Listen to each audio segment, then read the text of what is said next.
High court से एक बार आदेश हुआ था कि अगर उनकी कॉलोनी को, जो कि पूरे चंडीगढ़ का हुआ था, हाई कोर्ट से आदेश हुआ था ये कि पूरी चंडीगढ़ के जितने भी गरीब स्लम कॉलोनी वासी हैं उनको पहले पक्का घर दे के फिर हटाना है। प्रशासन 8 बजे 9 बजे उसकी ड्यूटी होती है, लेकिन यहाँ 5:23 पे बुलडोजर फेरना शुरू कर दिया। सारे यहाँ पे कॉलोनी वाले जितने भी व्यक्ति थे सब सो रहे थे, किसी के बच्चे, किसी के वो अफरा थफरी में वो निकल नहीं पाए, सामान को भी पूरा सरमेट नहीं पाए। ये लोग सिलेंडर, कीमती सामान, बर्तन हुए और कोई हुए, उनके सब चक के इनके लोग ही भर के गाड़ी में रख रहे थे। बड़े शर्म की बात है।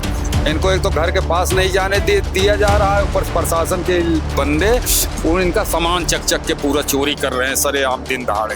अभी तो ये लड़ाई है, आगे और लड़ाई है, तो इसलिए हम कहीं से भी इनसे पीछे हटेंगे नहीं। इनको सारा कुछ देना पड़ेगा। हमने मुआवजे में भी डीसी साहब को हमने बोल दिया है, जाकर उनका लेटर भी लाया है, रिसीविंग लेकर आया, उसमें 25,000 से 1 लाख तक नुकसान भी हुए हैं।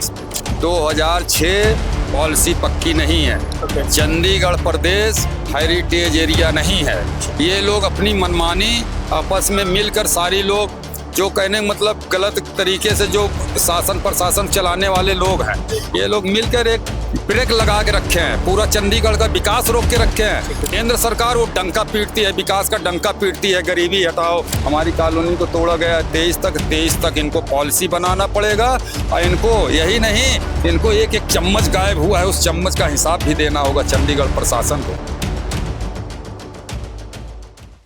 भूख हड़ताल का जो कॉल किया है और यहाँ काफ़ी तादाद में लोग बैठे हैं जिनके अधिकारों की रक्षा करने के लिए आज शिवसेना शिंदे ग्रुप भी यहाँ पहुँचा और चंडीगढ़ प्रदेश के अध्यक्ष जो वसीम पहलवान जी हैं वो भी पहुँचे शिवसेना के। तो अब हमारे साथ मौजूद हैं वो जो व्यक्ति जो इस लड़ाई को लड़ रहे हैं और पूरे शहर के अंदर गरीबों को एकजुट करने की जो आवाज़ लगा रहे हैं।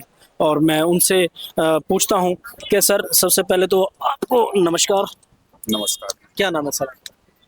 हमारा नाम महेंद्र सिंह है। अच्छा, महेंद्र सिंह जी, कितने साल पुरानी कॉलोनी है ये कॉलोनी? तो बैठ जाओ। करीब 40 वर्ष से अधिक है। अच्छा, 40 वर्ष से अधिक है जी। तो इससे पहले प्रशासन ने कोई सर्वे, कोई आप लोगों को कोई अल्टीमेशन दिया या कोई नोटिस दिया कि हम इतने दिन के बाद या इतने महीने के बाद कॉलोनी को उठा देंगे? क्योंकि सुनने में आता है कि प्रशासन ने यहाँ नोटिस भी लगाए थे। जी, ये प्रशासन नोटिस लगाती है। प्रशासन को नोटिस के हिसाब से हाई कोर्ट से एक बार आदेश हुआ था कि अगर उनकी कॉलोनी को, जो कि पूरे चंडीगढ़ का हुआ था, हाई कोर्ट से आदेश हुआ था ये कि पूरी चंडीगढ़ के जितने भी गरीब स्लम कॉलोनी वासी हैं उनको पहले पक्का घर दे के फिर हटाना है। तो वो काम तो ये लोगों ने किया नहीं। इस बार दूसरी बार जब हाई कोर्ट में क्या इनका ऑर्डर है, क्या हुआ है, उस हिसाब से इन्होंने 3 दिन छुट्टी के अंदर नोटिस लगाई। नोटिस लगाने के बाद आधे लोग गांव थे, आधे लोग और यहाँ पर थे। वो अपना सेटलमेंट नहीं हो पाया, उनका सामान भी दब गया, सारी चीजें उसे घर के अंदर निकालने भी नहीं दी। प्रशासन 8 बजे 9 बजे उसकी ड्यूटी होती है, लेकिन यहाँ 5:23 पे बुलडोजर फेरना शुरू कर दिया। सारे यहाँ पे कॉलोनी वाले जितने भी व्यक्ति थे सब सो रहे थे, किसी के बच्चे, किसी के वो अफरा थफरी में वो निकल नहीं पाए, सामान को भी पूरा सरमेट नहीं पाए। तो उस कारण इनके प्रशासन के लोग जो हैं, हमने ये देखा, बहुत से लोग देखे जो कि ये है रिकॉर्डिंग है कहीं पे रखा हुआ है लड़के के पास, उसमें ये लोग सिलेंडर, कीमती सामान, बर्तन हुए और कोई हुए, उनके सब चक के इनके लोग ही भर के गाड़ी में रख रहे थे। तो हमको ये बात कब पता चली, जब एक व्यक्ति इनसे झगड़ा कर रहा था गाड़ी पे, स्टेट ऑफिस की गाड़ी पे झगड़ा कर रहा था, उसके 2 सिलेंडर बड़े वाले उठा के रख के कपड़े से तोप के रखे हुए थे। तो उस पर झीका झोरी होने लगी। तो हमने कहा बड़े शर्म की बात है, इनको एक तो घर के पास नहीं जाने दिया जा रहा है, ऊपर प्रशासन के बंदे इनका सामान चक के पूरा चोरी कर रहे हैं सरेआम दिन दहाड़े। तो ये सब चीजें हैं। तो कोई आपने उन लोगों के ऊपर कोई खिलाफ उनकी कोई कंप्लेंट वगैरह कराई? हमने इसलिए, नजदीकी थाना लगता है। हाँ, हमने इसलिए इनको कुछ नहीं बोला, ना इन्होंने बोलने का मौका किसी को दिया। सबको पुलिस जो है दूरी से भगाती थी, थोड़ा सा पास में जाती थी, ऊपर से डंडा फटकारती थी। अच्छा। उनको मारा भी कई लोगों को। अच्छा। कई लोगों को मारा भी गया। हमारी महिलाओं को भी मारा गया। महिलाएं हैं इसमें, बहुत महिलाएं हैं जिन्होंने लेडीज पुलिस द्वारा। और उसके बाद जो है हमारा अनशन पे बैठने का मेन कारण है। मुझे एक चीज समझाइए आप कि अनशन पर जो आप बैठे हो, अनशन क्या लगता है आपको? प्रशासन आपकी बात सुनेगा? सुनेगा। हाँ जी, सुनेगा क्योंकि आप से पहले भी कॉलोनियाँ तोड़ी गई हैं, जी। आपके बाद भी कॉलोनियाँ तोड़ी जाएंगी और कुछ ऐसे लोग हैं जो यहाँ नहीं है, वो गांव जा चुके हैं, उनके घरों को बिल्कुल ख़त्म कर दिया गया, तोड़ दिया गया और वो जब आते हैं तो उनको कोई कोई कटोरी नहीं मिलती, कोई गिलास नहीं मिलता। तो आपको क्या लगता है कि आपके इस अनशन से प्रशासन के ऊपर कोई फ़र्क पड़ेगा? फर्क पड़ेगा जी, उनको मानना पड़ेगा, क्योंकि अभी हमने एक नारा होता है, अभी तो ये अंगड़ाई है, आगे और लड़ाई है। ठीक है, तो इसलिए हम कहीं से भी इनसे पीछे हटेंगे नहीं, इनको सारा कुछ देना पड़ेगा। ठीक है। हमने मुआवजे में भी डीसी साहब को हमने बोल दिया है जाकर, उनका लेटर भी लाया है, रिसीविंग लेकर आया, उसमें 25,000 से 1 लाख तक नुकसान भी हुए हैं इसमें। हमने सारा इनको देना पड़ेगा, हर एक हाल में देना पड़ेगा, क्योंकि कोर्ट की आप क्या बात कर रहे थे? कोर्ट के ऑर्डर का ये हम कि संजय लेबर कॉलोनी हो, चाहे 25 नंबर कॉलोनी हो, चाहे डड्डो माजरा हो, चाहे 4 नंबर कॉलोनी हो, जो 2013 के बाद पॉलिसियां तमाम चलाई है सरकार ने। लेकिन पॉलिसी प्रशासन की ये थी कि 2006 तक के जिनके डॉक्यूमेंट्स हैं हम उनको देंगे। 2006 के बाद चंडीगढ़ प्रशासन ने पॉलिसी चेंज कर दी। तो आपको क्या लगता है कि आपकी इस बात को प्रशासन मानेगा? जी, उसका भी मैं बता रहा हूँ, आपको खुले लफ्जों में बताना चाहता हूँ। 2006 पॉलिसी पक्की नहीं है। ओके। चंडीगढ़ प्रदेश हेरिटेज एरिया नहीं है। ये लोग अपनी मनमानी आपस में मिलकर सारी लोग जो कहने मतलब गलत तरीके से जो शासन प्रशासन चलाने वाले लोग हैं, ये लोग मिलकर एक ब्रेक लगा के रखे हैं, पूरा चंडीगढ़ का विकास रोक के रखे हैं। पूरी जनता, पूरी जितनी भी चंडीगढ़ की गरीब जनता है, उनको हर एक जगह कोई सुविधा भी नहीं मिलती है और केंद्र सरकार वो डंका पीटती है, विकास का डंका पीटती है, गरीबी हटाओ, इनको छत दो, तमाम चीजें अभी। लेकिन देखिए, आपने केंद्र सरकार का नाम लिया कि मोदी जी का दावा है जहां झुकी वहां पक्का मकान। तो आप लोगों को किसी को कोई मकान या और किसी को मिला हो, या जिसे कुछ लोगों को दे दिया, कुछ लोगों के तोड़ दिए जिनके कोई डॉक्यूमेंट्स पूरे नहीं थे? जी, 2006 पक्की पॉलिसी नहीं है। मैं मीडिया के माध्यम से पूरी चंडीगढ़ कॉलोनी को बताना चाहता हूँ, 2006 पक्की पॉलिसी नहीं है। उसको हमारी शिवसेना या हम या हमारे लोग उसको तोड़ने का पूरी व्यवस्था हमने कर लिया है। वो तो उसको टूट जाना है। तोड़ के 2013 में आके हमारी कॉलोनी को तोड़ा गया है। 23 तक इनको पॉलिसी बनाना पड़ेगा और इनको यही नहीं, इनको एक एक चम्मच गायब हुआ है, उस चम्मच का हिसाब भी देना होगा चंडीगढ़ प्रशासन को। ये चीज हमने प्रण किया है। उसके साथ साथ इनको जैसे उजाड़ा गया, उनका घर भी बसाएगी चंडीगढ़ प्रशासन, चाहे केंद्र सरकार हो चाहे चंडीगढ़ प्रशासन हो, उसके लिए हम तत्पर हैं। उसके लिए मैंने एक बात कही आपको कि मोदी जी का नारा है कि जहाँ झुकी वहाँ पक्का मकान। जी, तो इसको आप कैसे देखते हैं? उसको हम कई बार हम लिख कर उनको लेटर भी दिए मोदी जी को, जिसमें उनका सारा हमारे पास उनका लिखा पड़ी हुई सारे उसके माध्यम से हमको भेजा गया। तो हमने मोदी सरकार को जो है, केंद्र सरकार को हमने 7/3/2022 को प्रार्थना पत्र दिया। 14/3/2022 को सुनवाई हुई। 17/6/2022 को संपदा कार्यालय यूटी चंडीगढ़ को आदेश हुआ हमारी समस्या सुनने के लिए। 23/9/2022 विनय प्रताप सिंह उपायुक्त चंडीगढ़ को आदेश हुआ कि वहां कैंप लगाने के लिए। 28/9/2022 विनय प्रताप सिंह उपायुक्त चंडीगढ़ केस बंद किया उन्होंने कि हमने आपका समस्या खत्म कर दिया है, निस्तारण कर दिया, ये जल्द से जल्द वहाँ सुविधा मिलेगी। 31/10/2022 को स्टेट ऑफिस द्वारा तोड़ने की धमकी दी गई।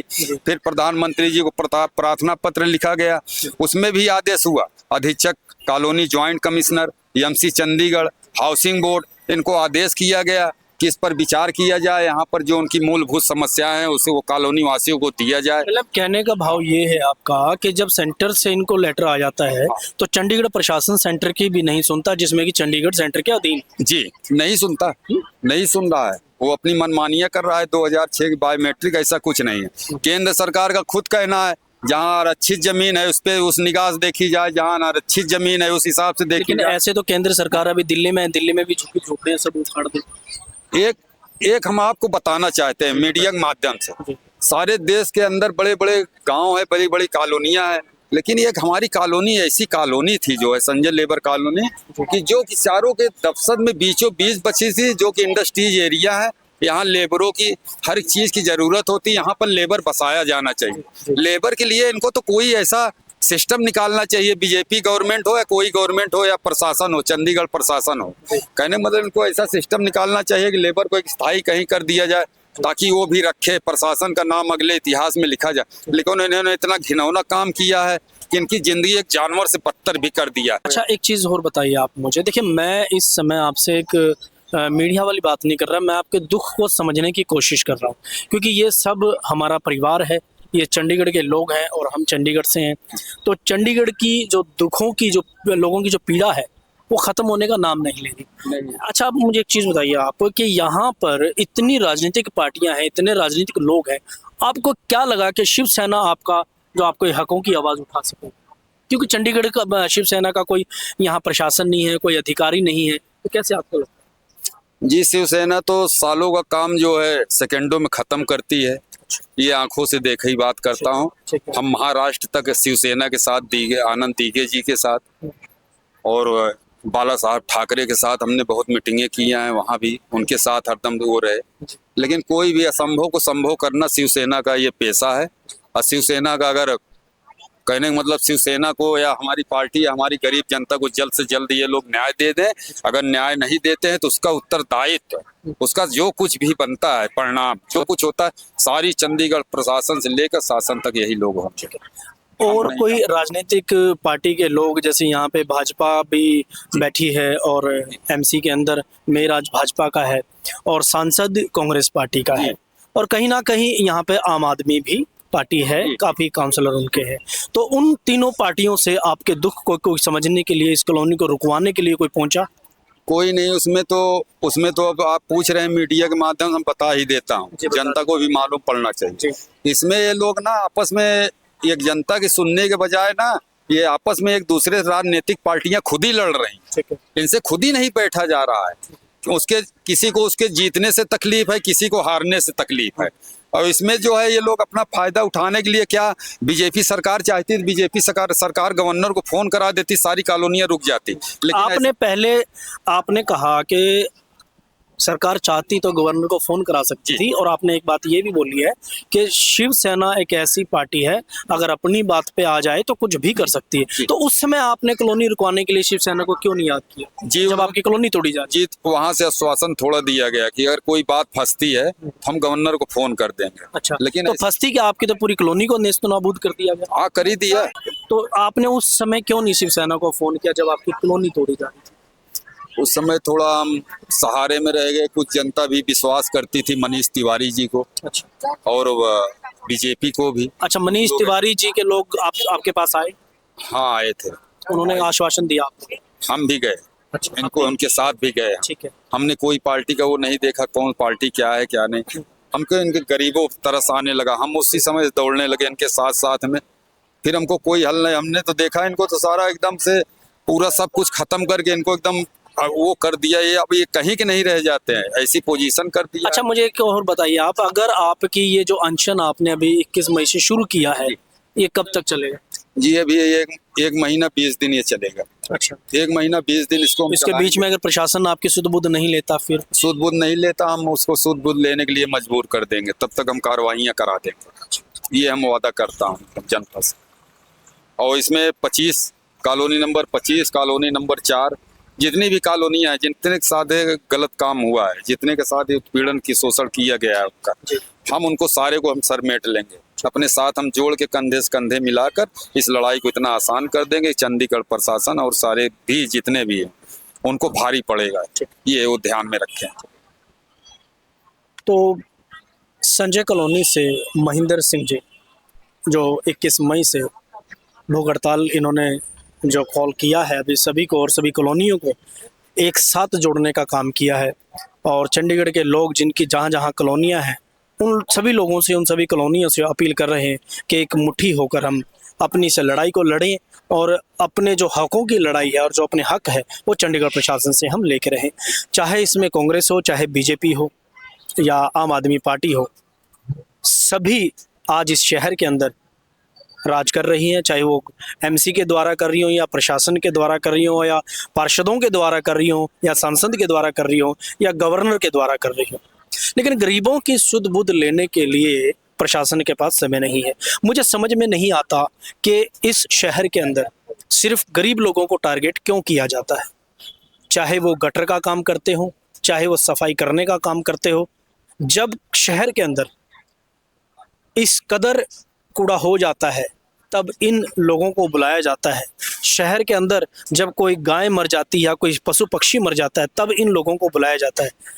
जब प्रशासन और परमात्मा किसी वृक्ष के ऊपर किसी पक्षी का भी कोई घोंसला होता है तो उसको भी नहीं उखाड़ता, लेकिन ये लोग इस देश के वासी हैं, इस देश की सरकार के अंदर वोट देते हैं, इस देश को चलाने के लिए काम करते हैं, इस शहर को साफ सुथरा रखने के लिए काम करते हैं, लेकिन इन्हीं के घरों को बुलडोजर के द्वारा नेस्तो नाबूद कर दिया जाता है।